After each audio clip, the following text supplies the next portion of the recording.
What I'm going to show you today is how to do a simple video interview. This is the headshot photography of videography. If you need to make a quick buck, this is the way to do it. It's easy, it's simple. You only need a couple of lights and a few extra bits of kit. I'm going to talk you through the whole setup, exactly how we would do it. And this is something I did for years to make money. When I was a hustling, jobbing, daily shooting photographer, this was a staple, whether it's for brands for their websites, they need social media content, they're doing some longer form educational stuff.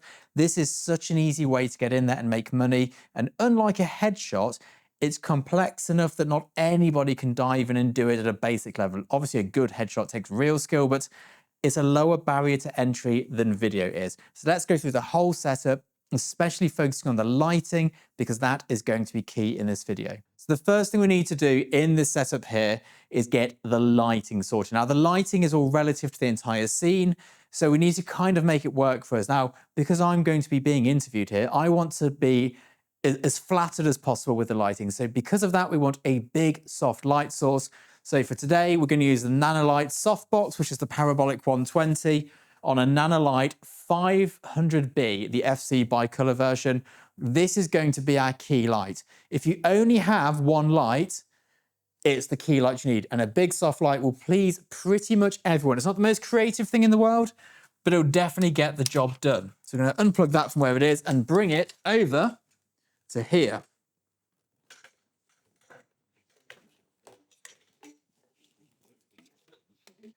So I've popped my light in place and I've put it very close to me. If you're looking on the interview camera now, what you'll notice is there's a real sudden fall off of light on my face. That fall off of light, the closer the light is to the subject, the more dramatic it will be. If you're filming two people here, you're going to want to push this light further away to give it a more even spill of light. This is the inverse square law. We're going to turn it down a smidge because obviously I've put it on full power and it's a little too hot.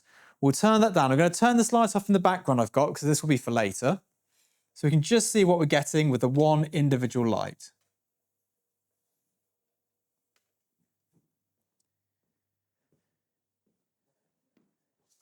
So I'm sort of bringing this in from a 45-degree angle.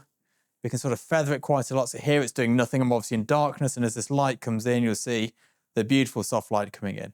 I think it's a little bit too dramatic down this side of my face, so I'm just going to angle the light along a little bit.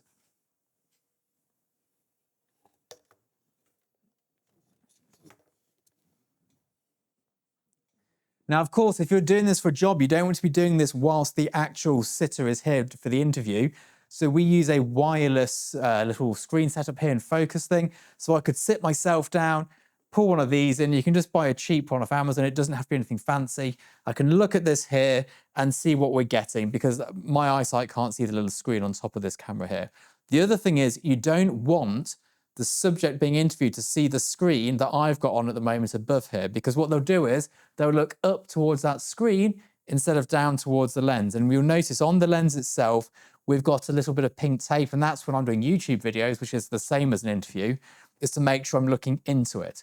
There's a couple of trains of thought when it comes to this. One is that you should never look directly at camera when being interviewed. And the other is if you're addressing people, you should look straight into the lens. So depending on the type of thing you're doing, whether it's a direct call to action, you might want them to look straight into the camera. And if it's a bit more of a whimsical chat, you might want them to look off camera towards you.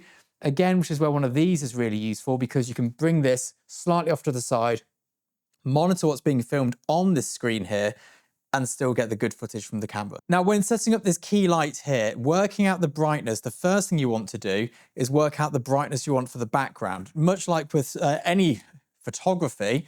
So what I do is I pull this away and I check the light on my background and say, is that the lighting I want? Right now, I've got this nice window light coming in. We've got a bit of detail here, but not too much. It's quite nice and moody, which is going to suit this particular lighting. So when we pull it in, it all nicely works together. And I like that. That's a great starting point.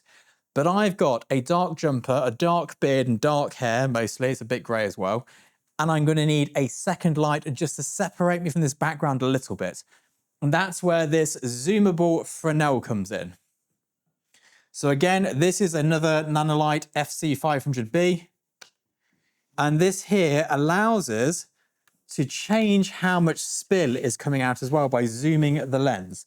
Now, what I don't like to do with these is shoot it straight at the person's head and you get like a burning orb coming over the top. So we're going to shoot it just past and behind the stool. So when I come and sit here now, it's not quite hitting me. We need a little bit more. We're getting a bit on the side of the face here, I can see, but I want a bit more on my shoulders. I'm just going to go back to it, angle it a bit more towards the chair. Let's try that.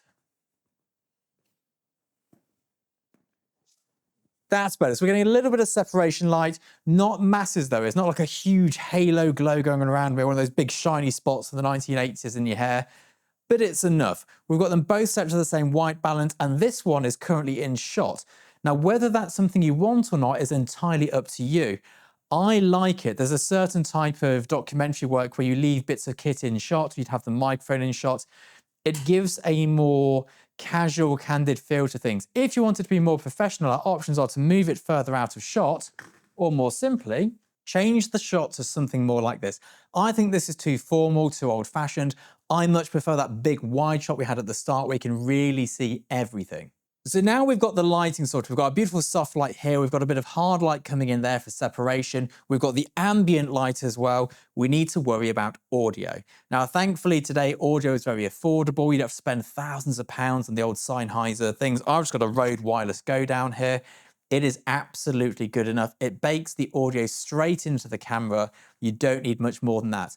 If you're shooting this on a mobile phone, you can also use these sorts of headphones nowadays with an iPhone or an Android adapter straight into it.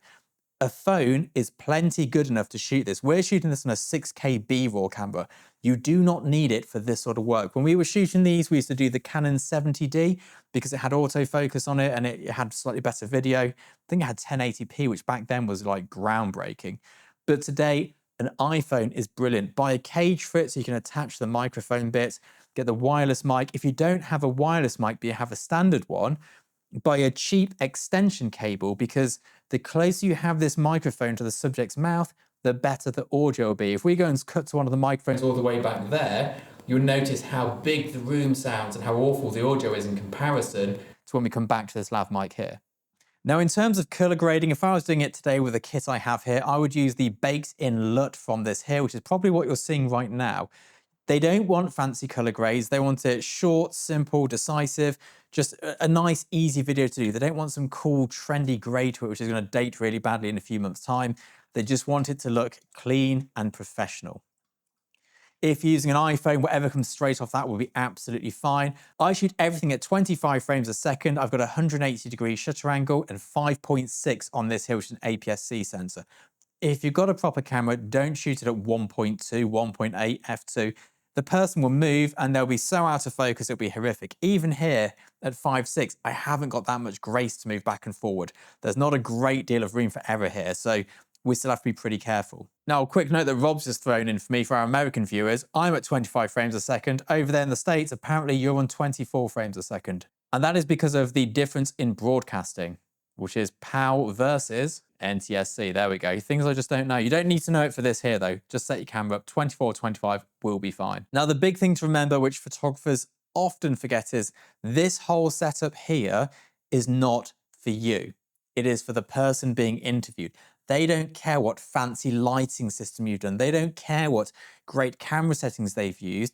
All they want to see is that you've made them look good, which is why monstrous sized softboxes are the order of the day.